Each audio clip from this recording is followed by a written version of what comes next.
Hi, afternoon. It's been a while. I wanted to share an update on my crops and how they are doing. This is a bed that is growing up nicely.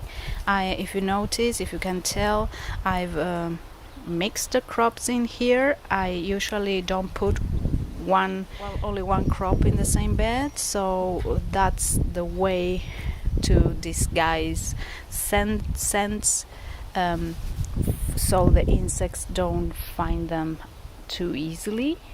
So I've placed some calendulas in the borders because they have a scent that can disguise the other crops. The lettuce is doing nice. I put some colorful lettuce. Marigold also has a scent that will disguise the insects. Yarrow has a beautiful flower and will attract beneficial insects. I've been harvesting a few snap peas from this beautiful plant. Look at the flowers, beautiful. And yeah, you can tell that some insects have been munching on them, but this has been the only plant that the insects have found, so I'm gonna let that continue like that. I'm not gonna worry or spray anything into them. What I've noticed, and we'll probably do something about it, is I see some powdery mildew in here, and that could pass onto the peas. They are quite susceptible, so I might spray an organic spray that I prepare. Also, some of these leaves have been eaten. Well, that's okay, but overall it's doing super good. Some beans here. The flowers, calendulas, are beautiful, the colors. And on the other side of the bed we have some cosmos, which are simple flowers which are best for the butterflies. Here are some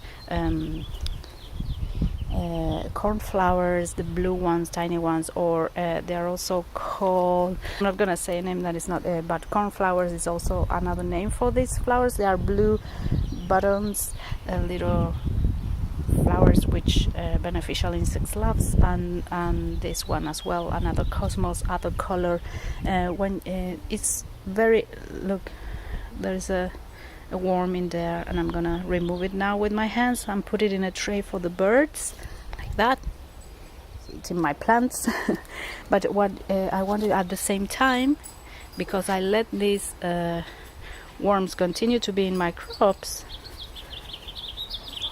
I can see a ladybug, and that's the way it works.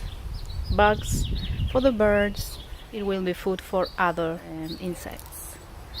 But it's so lovely to see a ladybug in there. What I was gonna say, if you want them to be more prolific in blooms, you cut one of them and let one grow bigger, because what it does, the other bloom will take away nutrients, which the crops are in flower, they need a lot. So I'm gonna take this guy away for my friend the birds, and continue to monitor my crops. It's usually a good thing to do it a few minutes every day to check that everything's doing okay. Please send me questions, or if you have any doubts, happy to answer them. Say bye.